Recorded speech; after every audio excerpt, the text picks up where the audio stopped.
Bienvenidos al curso de redes de datos y sus protocolos. El objetivo de este curso es analizar y comprender el desafío detrás de la comunicación de datos en redes, interpretar los aspectos tecnológicos de las diversas implementaciones y estudiar los detalles de los protocolos involucrados, siempre tratando de dar ejemplos prácticos para una mejor comprensión de los conceptos. La idea de la clase de hoy es presentar las principales características de las redes WAN o redes de área amplia y su extensión geográfica, en sus dos versiones: red de conmutación de circuitos, referida a la red de telefonía fija, y red de conmutación de paquetes, que a su vez también presenta dos versiones: circuitos virtuales y datagramas. La red de datagramas es la base de la Internet actual. La idea, además de presentar las características de las redes WAN, es contrastar esas características con las redes LAN, que son las redes de área local de mucho menor extensión geográfica, y tratar de terminar la clase con una definición más precisa de redes de datos y de la funcionalidad asociada a los protocolos. En mayor o menor medida todos estamos acostumbrados, tenemos el concepto de lo que es una red como usuarios, utilizando miles de dispositivos, desde PCs, celulares, impresoras, laptops, televisores, que están conectados. Pero ¿cuál es el concepto detrás de conectados? El concepto es que se intercambian archivos. ¿Qué tipo de archivos? Texto, audio, video, fotos, para poder intercambiar información entre ellos o tal vez acceder a información que está alojada en servidores. Estos servidores pueden ser internos, como por ejemplo un servidor de impresión, internos a una red local, o externos, están alojados en Internet. También la idea detrás de todo esto implica que para poder conectar un dispositivo a Internet se precisa de algún medio que puede ser guiado, como sería un cable, o no guiado, como sería el aire en las redes Wi-Fi. Pero ¿cómo es esta comunicación posible? Bueno, evidentemente debe haber reglas para la comunicación y el establecimiento de algún lenguaje común para poder entenderse. Detrás de ese concepto de reglas y lenguaje común se asocia la idea de protocolo. No podemos empezar un curso de redes sin hablar de Internet. La gran red, la red de redes, la red global, extendida por todo el mundo, donde millones de usuarios se conectan a través de millones de dispositivos utilizando miles de aplicaciones para acceder a información e intercambiar datos. El acceso es algo muy importante en este tipo de red y es muy variado, dependiendo de lo que llamamos el proveedor de servicio de Internet. Por ejemplo, puede ser a través de una red de telefonía celular, a través de un Wi-Fi, a través de un equipamiento ADSL, a través de un cable módem, a través de fibra óptica. Ese es el servicio que nos ofrece el proveedor de servicios de Internet. Tampoco es posible dejar de hacer una breve reseña histórica, ya que la idea detrás las ideas técnicas detrás de la red de Internet implicaban la oportunidad de tener un acceso abierto y global a la información. Esa idea tecnológicamente o técnicamente se basa en un concepto nuevo que presenta Leonard Kleinrock en el año 1962, que es el concepto de paquetes y conmutación de paquetes. Lo presenta en el entorno de una tesis doctoral en el MIT. Y ese concepto fue muy revolucionario porque hasta ese momento la única red de conmutación instalada era la red de conmutación de circuitos, que es la red de telefonía fija. Esa red había sido ideada para trasladar muestras de voz a través de mecanismos sincrónicos. El paquete es algo más que una muestra de voz porque incluye, además de la muestra de información, lo que se conoce como información de control o header. Por eso la vieja red de conmutación de circuitos no servía para trasladar paquetes, solo servía para trasladar muestras de voz.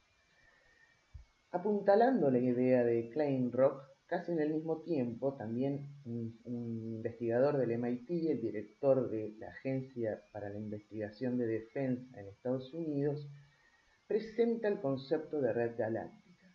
Ese concepto, piensen en los años 60, es lo más parecido al concepto que tenemos nosotros hoy de Internet.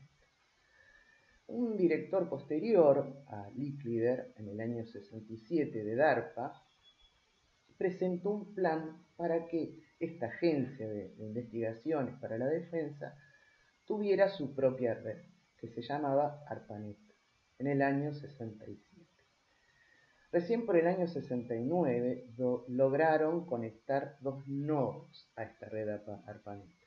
Uno que estaba en la Universidad de California, en Los Ángeles, donde trabajaba Kleinrock, y el otro que estaba en el Instituto de Investigaciones de Stanford, donde trabajaba Doug Engelbart, que había empezado a trabajar en la idea que para nosotros hoy es tan común de hipertexto.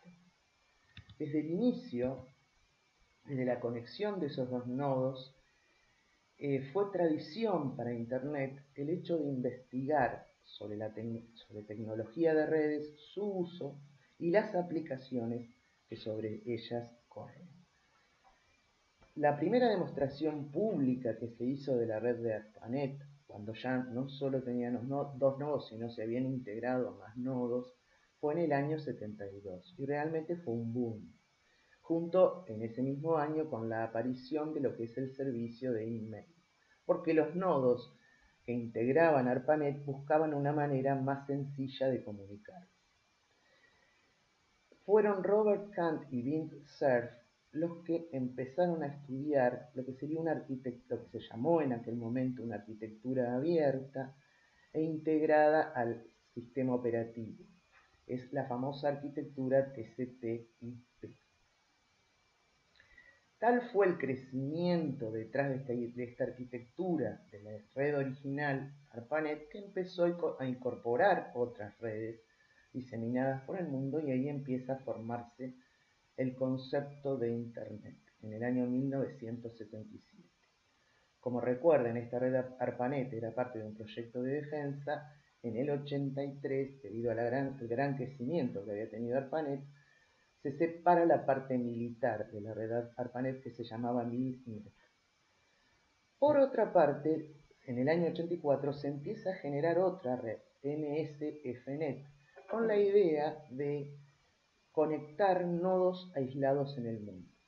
Tanto éxito tuvo esa red que la propia ARPANET se anexó a la misma en el año 89 y desapareció ARPANET como tal. Por otra parte, un poquito antes de los 80, Bob Metcalfe había presentado una tesis doctoral con las ideas de técnicas detrás de una red LAN o red de área local. Esta idea de Bob Metcalfe, junto con la idea de conectar redes pequeñas a la red global, o sea, la red WAN, fue también otro disparador en el crecimiento de Internet. Empezaron a aparecer nuevos protocolos, el concepto de nombres de dominio, Gov, Eduard, todas cosas que nos son familiares. Y la frutilla del postre fue la presentación de Tim Berners-Lee del CERN en el año 89 del protocolo HTTP junto con el lenguaje HTML y el concepto de localizador universal de recursos, que veremos a lo largo del curso, presentando la base de un navegador y de la red World Wide Web. Esta fue la revolución. Tim Berners-Lee buscaba una forma más amigable de conectarse a través de Internet y verdaderamente lo logró. A lo largo de los años tuvo la red una explosión exponencial y este cuadro solo muestra en los últimos 5 años. Ese crecimiento siempre fue sostenible, de millones de dispositivos y millones de usuarios. Ahora, dijimos que la red traslada datos. Los datos tienen 4 formatos básicos, si se quiere: texto, audio, imágenes y video. El texto puede presentarse de manera llana, es decir, sin nada extra, o enriquecido. Enriquecido quiere decir que tiene colores, estilos, tamaños, distintos tamaños, o atributos especiales, que sería el caso de hipertexto.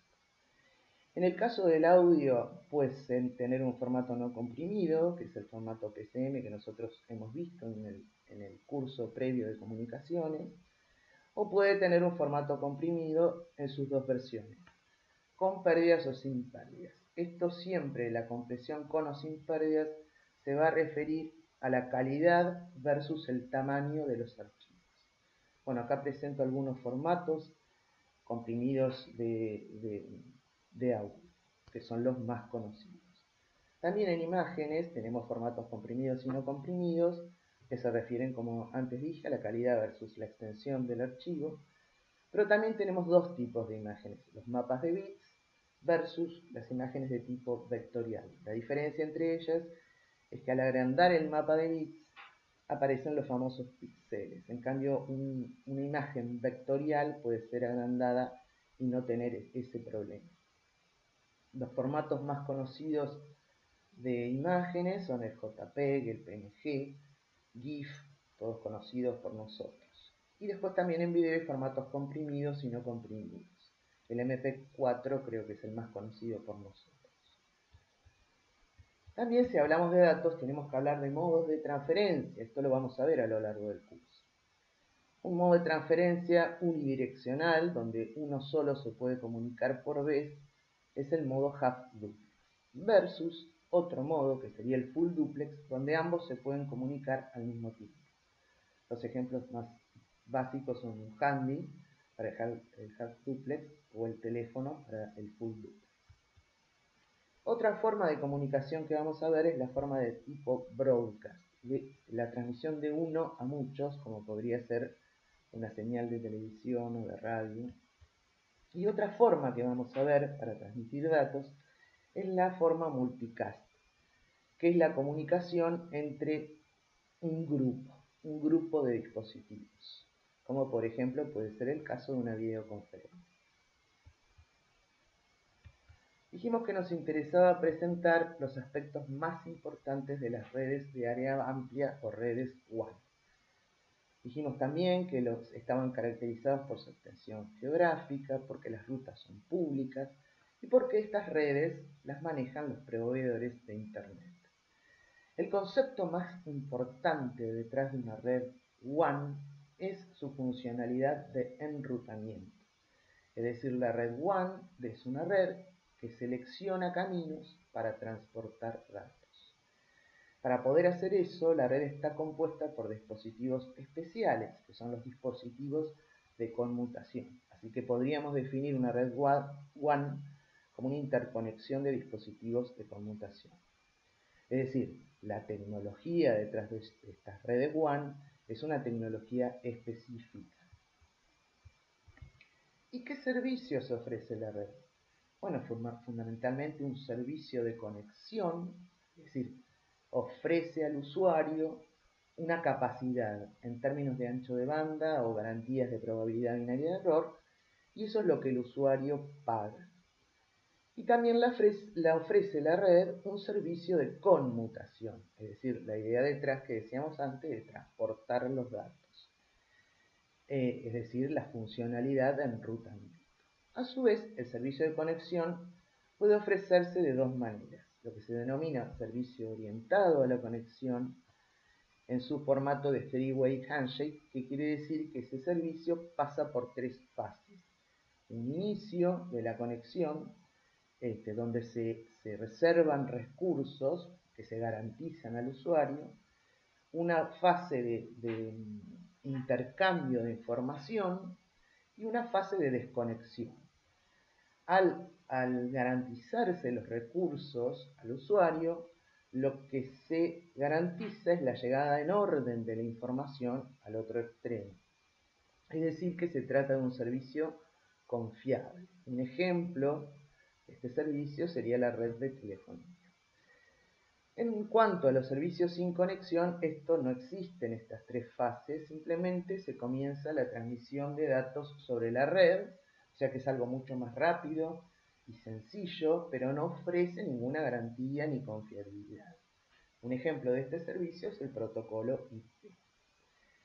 Las redes de conmutación de circuitos, como la red de telefonía fija y conmutación de paquetes como Internet, ofrecen estos servicios de conexión y de conmutación o switching.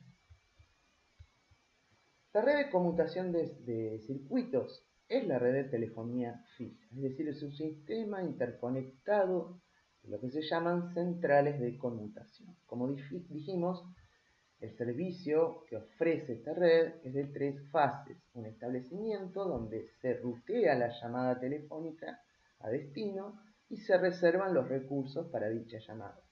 Un intercambio, que es full duplex, pueden hablar los dos al mismo tiempo, y un cierre. El cierre es necesario para que la red libere los recursos que ha reservado para esa comunicación. Evidentemente, haber una fase de establecimiento y un retardo inicial.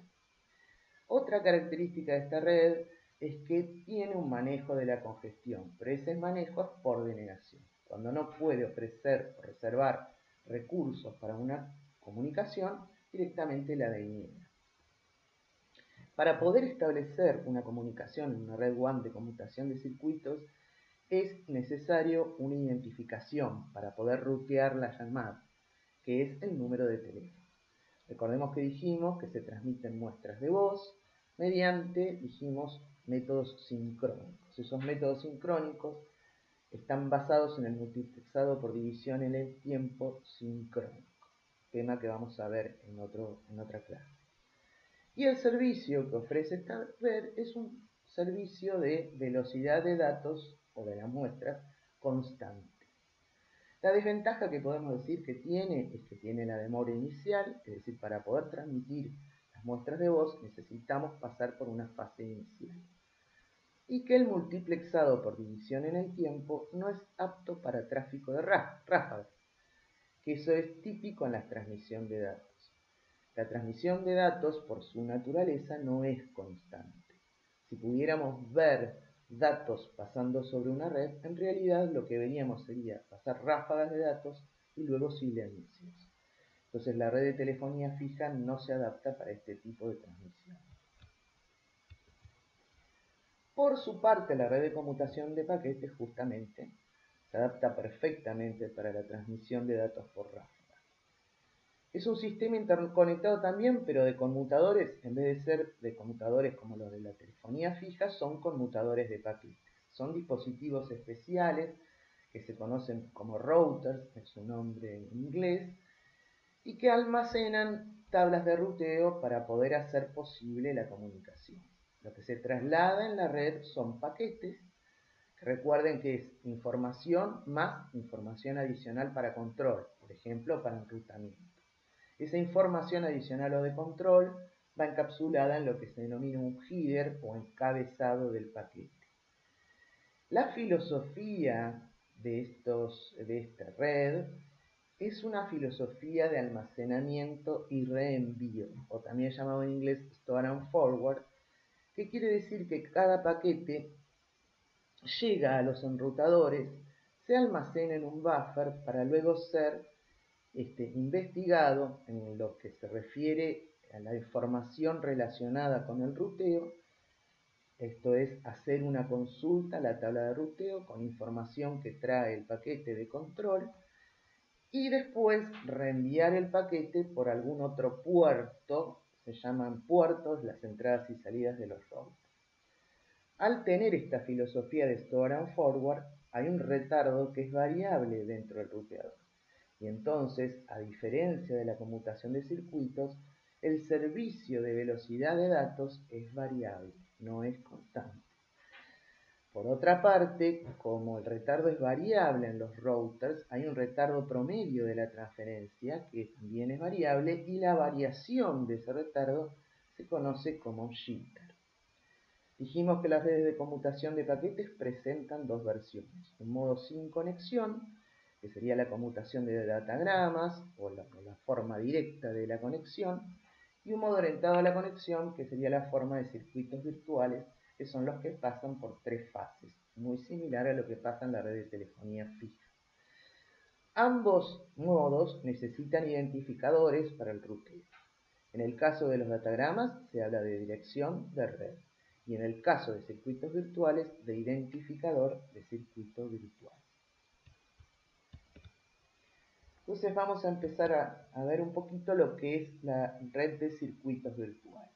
Esta red fue ideada para emular a la red de telefonía, pero solamente que traslada paquetes. Es decir, que pasa por las tres fases de establecimiento, intercambio y desconexión. En el establecimiento se establece un circuito fijo, se conoce como circuito virtual porque a su vez es compartido con otros usuarios, pero se asignan recursos para esa comunicación. Entonces todos los paquetes que existan en una comunicación entre dos dispositivos A y B siguen el mismo camino. Eso asegura una entrega en orden. En la modalidad o en la fase de transferencia, el identificador de circuito virtual es la información de control que se observa en cada router, y para consultar la tabla de ruteo y hacer que el paquete siga el camino preestablecido. La ventaja que tiene es que por el orden es confiable y la desventaja es que es vulnerable a la caída de un nodo, porque si un nodo cae, caen todas las comunicaciones que pasan por él. Viejas redes de conmutación de paquetes por circuitos virtuales son las redes X25, Frame Relay y ATM. Las redes de conmutación de paquetes sin conexión habíamos dicho que no pasaban por ninguna de esas tres fases, sino que empezaban directamente a enviar paquetes a la red. Con la dirección fuente y o la dirección destino también se hace la consulta en los routers a la tabla de ruteo para ver sobre cuál puerto de salida debe reenviarse el paquete. Es decir que en este caso no hay un camino fijo para la comunicación entre dos dispositivos, sino que cada paquete puede circular por un camino diferente. La ventaja es que esta red es adaptable a la congestión. Si cae un nodo, la red tiene una forma de comunicarse con los routers vecinos para restablecer la comunicación por otro lado. Y la desventaja es que no es confiable. De las redes de conmutación de paquetes sin conexión o datagrama, la red de internet es el ejemplo más extendido. Detrás de ella, digamos, estaría el protocolo IP. Las redes de área local que nosotros conocemos tienen dos versiones, cableadas o inalámbricas. En las redes cableadas, inicialmente la comunicación era a través de hubs o repetidores, es decir, que lo que una máquina conectada a la red cableada enviaba al medio, al cable, era visto por todo el resto. Y el hub actuaba directamente como un repetidor. Lo que recibe por una boca o por un puerto, si quieren, lo repite sobre todos los demás. Por otra parte están las redes más modernas, las redes inalámbricas, las redes de Wi-Fi, donde la comunicación ahora se hace a través de un elemento central que se denomina access point o punto de acceso.